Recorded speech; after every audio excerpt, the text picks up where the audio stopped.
Yo, what up YouTube? Your boy Hillsboro 34 here to talk about this Week 11 matchup against the Panthers. That was a tough game.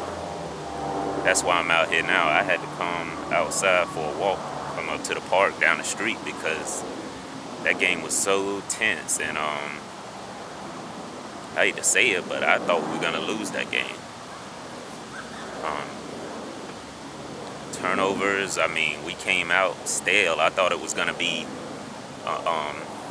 the reverse of that Week 1 matchup, where basically, the Bucs kept the lead and neither offense did anything special.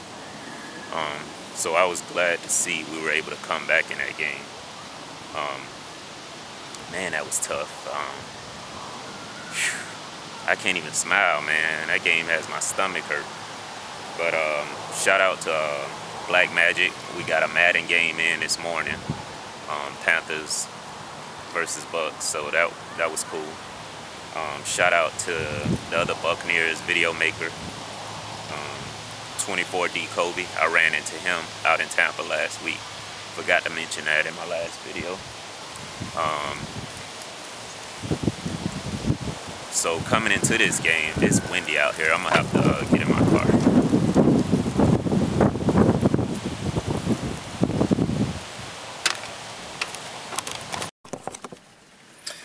Yeah, so like I was saying, man, that was a very tough game. That was a tough game. Like everyone predicted, we knew it was going to be a very tough game and a close game at that. Man, that game has me stressing. But basically, the game came down to that play where Josh Freeman hit Vincent Jackson. I think there was like 20 seconds left. And then, in overtime, we drove the ball downfield, mostly running it with Doug Martin, and then we hit Dallas Clark. I think the Panthers linebacker slipped up, so Clark was wide open in the end zone. Coming into this game, Bucs had a plus 11 turnover ratio, and I was thinking between special teams and turnovers, that was going to be the difference in the game. Looks like the Panthers, they picked us off twice. And they also had that key fumble recovery that resulted in a touchback by Doug Martin on the goal line. Me personally, I think we should have kicked the field goal. What was the score at the time? I think it was 17-10. And I think personally the Bucs should have took the field goal, but at the same time, if they make it, no one's second guessing anything. The Bucs had a recovery on special teams when they punted the ball and the guy fumbled. I think that put us up 10-0 in the first quarter. And of course, the Bucs still were unable to protect leads. With this comeback for Josh Freeman, I think that makes 10 in his career. In that first quarter, we hit that tight end. I think it was Nate Bynum for the touchdown, number 82. I don't know much about that guy. I've actually never even heard of him. So I don't know if he was promoted from the practice squad or what, because we have Stocker and Clark. So I'm not sure of what his role is on the team or where he came from, to be honest. I know there were a couple injuries. Johnson and Hardy for the Panthers went down, but it looks like they were able to make it back into the game, which is good. I hate to see serious injuries. But on that same note, the Bucs guy, number 11, Tequan Underwood, he took a hard hit over the middle.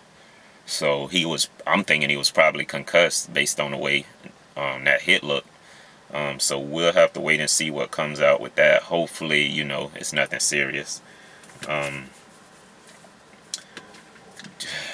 Panthers defense was stout. I mean, honestly, I thought the game was going to be a reverse of that Week 1 matchup, to where, the Bucs got the lead and basically both offense really didn't do anything for the rest of the game, and the Bucs held on to the lead. That's what I thought was going to happen with that game. And, I was stressing, pacing, watching the game. honestly thinking we weren't going to pull it off. So,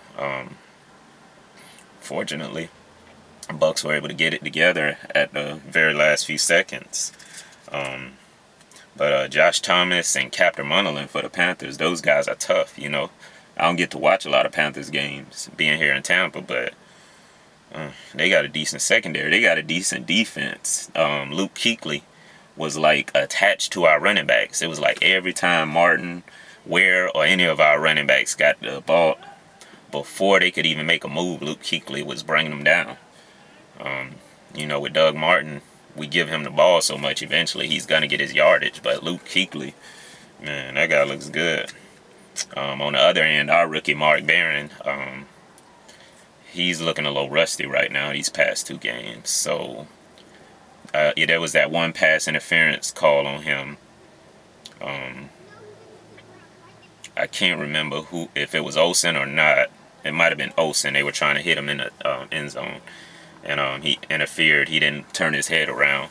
So that allowed Stewart to run the ball in. And I think... did that put them up 21-10 possibly? I think it was 21-10. Before the Bucs began, you know, trying to make their comeback.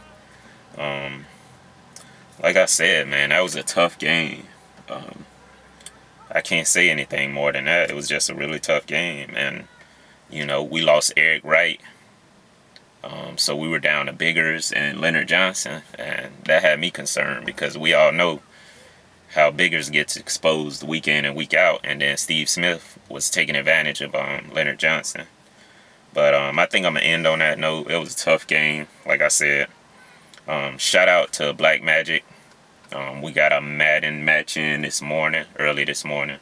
Bucs versus the Panthers. So, you know, good competition there. Shout out to Buck the World. And shout out to Who That True That, a Saints fan.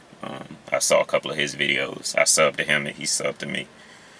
So, tough game. Shout out to Panther Nation. And I'll holler at y'all next week. Out.